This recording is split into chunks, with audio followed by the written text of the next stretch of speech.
नमस्ते दोस्तों, आप सभी का आपके अपने इस YouTube चैनल पर एक बार पुनः स्वागत है। आज हमें कक्षा 12 की हिंदी अनिवार्य की पाठ्य पुस्तक आरोह भाग 2 के पद्य खंड के अंतिम पाठ, जिसमें उमा शंकर जोशी जो कि गुजराती साहित्यकार थे मूल रूप से, उनके द्वारा रचित दो कविताएं, जिनमें पहली कविता है छोटा मेरा खेत और दूसरी है बगुलों के पंख। उनमें से पहली कविता अर्थात छोटा मेरा खेत की व्याख्या के लिए आपके सामने उपस्थित है। इस कविता के माध्यम से कवि ने जो संदेश देना चाहे, जो बात कहनी चाहिए, उसी बात पर हमें और चर्चा करेंगे। यह कविता जो है ये मूल रूप से गुजराती भाषा में लिखी गई थी। कौन सी भाषा में? गुजराती में। लेकिन आपने ध्यान दिया होगा वर्ष 2015 में जो भारतीय ज्ञानपीठ पुरस्कार है वो गुजराती साहित्यकार रघुवीर चौधरी को दिया गया था। और रघुवीर चौधरी के द्वारा एक बहुत ही शानदार पुस्तक, एक रचना लिखी गई जिसका नाम है अमृता।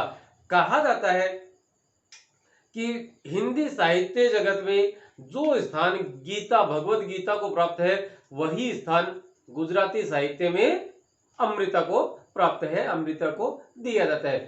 तो रघुवीर चौधरी के द्वारा अनुदित यह रचना उमाशंकर जोशी के द्वारा मूल रूप से गुजराती भाषा में लिखी गई थी। और हम बात करें तो उमाशंकर जोशी भी भारतीय ज्ञानपीठ पुरस्कार के विजेता रह चुके। उनको भी यह पुरस्कार, जो कि हम आप बात कर सकते हैं कि 1965 ईस्वी से जब से भारतीय ज्ञानपीठ पुरस्कार दिया जाना शुरू किया गया था, उसके तीसरे ही वर्ष 1967 ईस्वी में उन्हें और भारतीय ज्ञानपीठ पुरस्कार प्राप्त हुआ था।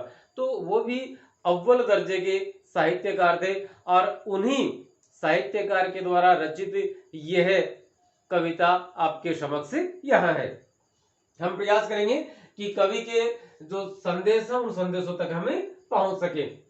कवि ने लिखा है कि छोटा मेरा खेत चौकोना, कागज का एक पन्ना, कोई अंदर कहीं से आया, क्षण का बीज वहां बोया गया, कल्पना के रसायनों को पी बीज गल गया निश्शेष, शब्द के अंकुर फूटे पल्लव पुष्पों से नमित हुआ विशेष, झूमने लगे फल रस अलौकिक, अमृत धाराएं फूटती, रोपाई क्षण की कटाई अनंतता की, लुटते रहने से जरा भी नहीं कम होती, रस का अक्षय पात्र सदा का, छोटा मेरा खेत चौकोना। इस रचना के माध्यम से आप, यदि मैं समझ सकता हूं कि यदि आप किसान पुत्र हैं, आपके घर में परिवार से या आपके ननिहाल में बुआ जी के कहीं भी रिश्तेदारी में यदि कोई खेती करने वाले व्यक्ति हैं, तो आप उन्हें एक बार के लिए स्मरण कीजिएगा और वो किस किस प्रकार से खेती का कार्य निपटाते हैं, खेती का खेत तैयार करते हैं, फिर आंधी तूफान बारिश ये चीजें होती हैं, बारिश होती है, उसके पश्चात वो बीज लेकर खेत में जाते हैं और बीज की रोपाई करते हैं, बीज का आरोपण वहां किया जाता है। बीज आरोपित किए जाने के पश्चात वहां से एक फसल, एक अंकुर फूटते हैं, वो फसल के रूप में होते हैं, बड़े हो जाते हैं, तब उन पे खूब सारे पल्लव और पुष्प, पत्ते और फूल आ जाते हैं और अंततः उनमें फल लग जाते हैं और फल बड़े रसीले होते हैं। और चाहे वो अनाज हो चाहे फल हो, रसीले फल है और उन रसीले फलों का जो रस है वो अलौकिक है, मतलब इस लोक का नहीं है, जैसे बहुत ही लाजवाब, नायाब। तो उस लजीज आप कह सकते हैं और उस रस की, जैसे चारों तरफ खेतों में और खेती फसल खड़ी है, तो वहां पे क्या है कि जैसे अमृत, उस रस रूपी अमृत की धाराएं, बहुत सारी धाराएं फूट निकली हैं और एक बीज बोया था, उससे हमने कितने बीज प्राप्त किए, कितनी बड़ी फसल हमने प्राप्त की है। इसी प्रकार से कवि ने अपनी बात कहने का प्रयास किया है कि कागज जो है वह मेरे लिए एक खेत का टुकड़ा है, चार कोनों वाला कागज मेरे लिए खेत के एक टुकड़े के समान है। जिस प्रकार से उसमें बीज बोए जाते हैं, मैं भी यहाँ बीज बोता हूँ। किस पर? कागज पर। बीज किस चीज के? कल्पना के। और कल्पना के बीज है वो अपनी कल्पना रूपी और हम कहें रसायनों को या सहायक तत्वों को का रस पी पी कर और ज्यादा बड़े हो जाते हैं। उनसे एक अंकुर फूटता है, अर्थात किसी न किसी शीर्षक का निर्माण होता है और उससे धीरे धीरे फसल अर्थात कोई कविता, कोई कहानी, उपन्यास, कोई रचना निकल कर आती है। और उस रचना से एक रस निकलता है जिससे संदेश निकलता है और उस संदेश के माध्यम से दुनिया भर के, देश भर के, राज्य भर के, या हम कहें कि उनको पढ़ने वाले जो पाठक हैं और सुनने वाले जो श्रोता है, उनमें से बहुत सारे उनसे प्रेरणा लेते हैं, प्रेरित होते हैं। और उनसे प्रेरित होने से जो रस मिलता है, जो आनंद की प्राप्ति होती है, वो अलौकिक होती है, इस लोक की नहीं हो सकती। वो बहुत लजीज, बहुत ही नायाब एक संदेश, एक प्रेरणा हमें देते हैं। और एक पल के लिए कवि ने वो चीज बोई थी, मतलब वो कविता या वो कहानी, वो उपन्यास, वो निबंध, वो नाटक, वो एकांकी, वो संस्मरण, वो रेखा चित्र आदि आदि इत्यादि जो भी चीजें, वो एक पल के लिए कुछ समय की मेहनत से, हालांकि लिखने के पीछे जो मेहनत है वो अपनी जिंदगियां खपा देते हैं, इसमें कोई दो राय नहीं। तो थोड़ी देर के लिए उन्होंने कागज पे जो लिखा वो करोड़ों लोगों के, लाखों लोगों के लिए प्रेरणा का स्रोत ही बन जाता है। ठीक उसी प्रकार से जिस प्रकार से एक अनाज है वो लोगों के लिए जीवनदायी बन जाता है, फल है वो लोगों के लिए जीवनदायी बन जाया करते हैं। तो इस कविता में हम यही पढ़ेंगे, खेती और कविता दोनों को एक समान माना है। जिस प्रकार से खेती में हर एक पल की मेहनत लगती है, उसी प्रकार से और कविता या लेखन कार्य जो है उसमें भी हर एक पल में मेहनत, कल्पना, सारी चीजें वहां और जुटानी पड़ती हैं, तब जाके कोई रचना एक बहुत ही उम्दा, बेहतरीन, श्रेष्ठ रूप में हमारे सामने आ पाती है। तो हम कह सकते हैं कि खेती के रूप में कवि ने कविता के बारे में कहा है। खेती का रूपक, यहां आप ध्यान देंगे, खेती का रूपक देकर कवि ने सृजन क्षमता या सृजन कार्य है, रचना कार्य है, उसकी बात की है। तो आप तो बात करेंगे ना इस पूरी कविता में, तो कौन सा अलंकार मिलेगा आपको? रूपक अलंकार मिलेगा। और रूपक के भी सांग रूपक, रूपक भी कौन सा? सांग रूपक मिलेगा।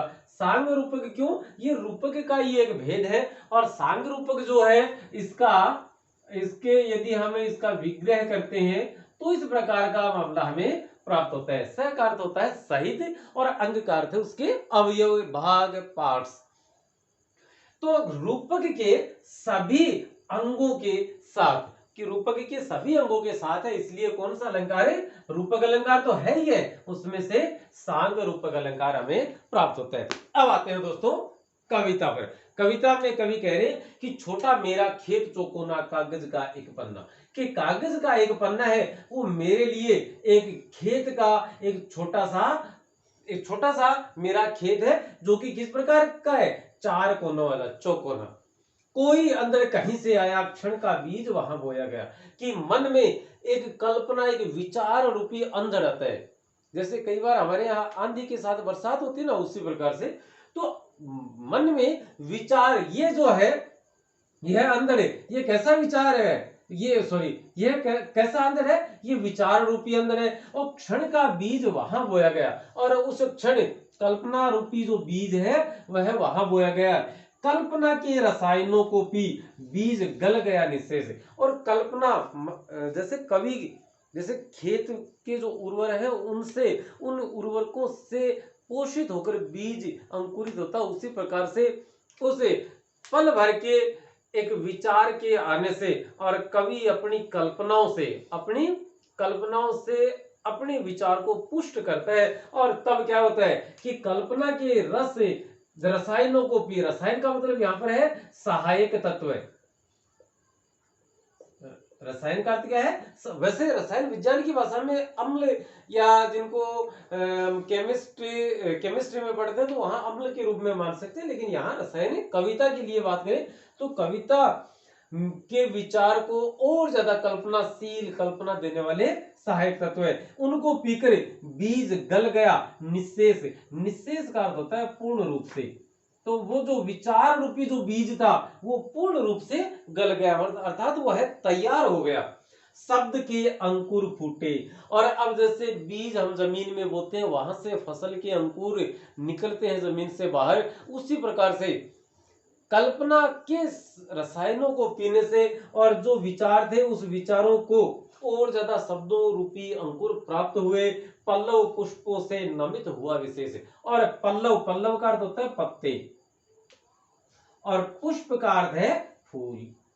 कि पत्तों और फूलों, विभिन्न प्रकार के पत्तों और फूलों से नमित, नमित का मतलब है विनम्र, झुका हुआ विशेष। कि वह जो विचार विशेष था वह भांति भांति के शब्द रूपी पत्तों और फूलों से ज्यादा विनम्र या सुसज्जित हो गया।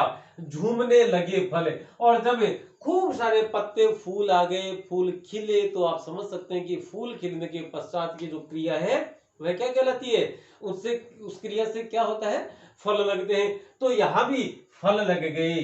किसके रूप में फल है, रचना के रूप में। रस अलौकिक, और उससे जो रस निकला वो अलौकिक था, दिव्य रस था। अलौकिक शब्द का यदि शाब्दिक अर्थ पूछा जाए तो दिव्य, जो इस लोक का नहीं है। लोक इस प्रकार से,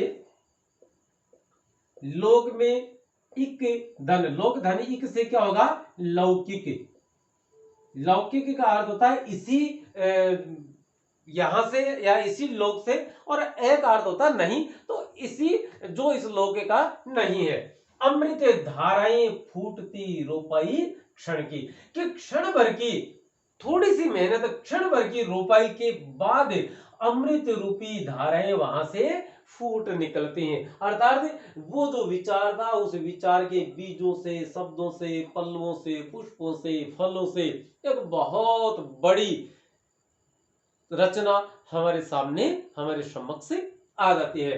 तो रस अलौकिक, अमृत धाराएं फूटती, और उस रस से अमृत रूपी धाराएं फूट रही हैं। रोपाई क्षण की, कटाई अनंतता की। कि एक बार रोपा हुआ, जैसे पेड़ को हम एक बार रोपते हैं और उससे बार बार हर वर्ष, हर सीजन में, हर मौसम में, उसका जब भी मौसम आता है उस ऋतु में उससे हमें फल प्राप्त होते हैं। उसी प्रकार से वह विचार रूपी जब बीज बोया गया था, और तो उसकी कटाई अनंत है, लगातार वर्ष पर्यंत, जीवन पर्यंत, और हम कहें तो जीवन के बाद भी उसकी कटाई चलती रहती है। किसकी, उस रचना की। क्यों, कवि, लेखक या पाठक या श्रोता देहांत होते गए, लगातार पढ़ते गए। हम आज भी गोस्वामी तुलसीदास को, सूरदास को, मीराबाई को, रैदास को और कबीर महाराज को पढ़ते हैं।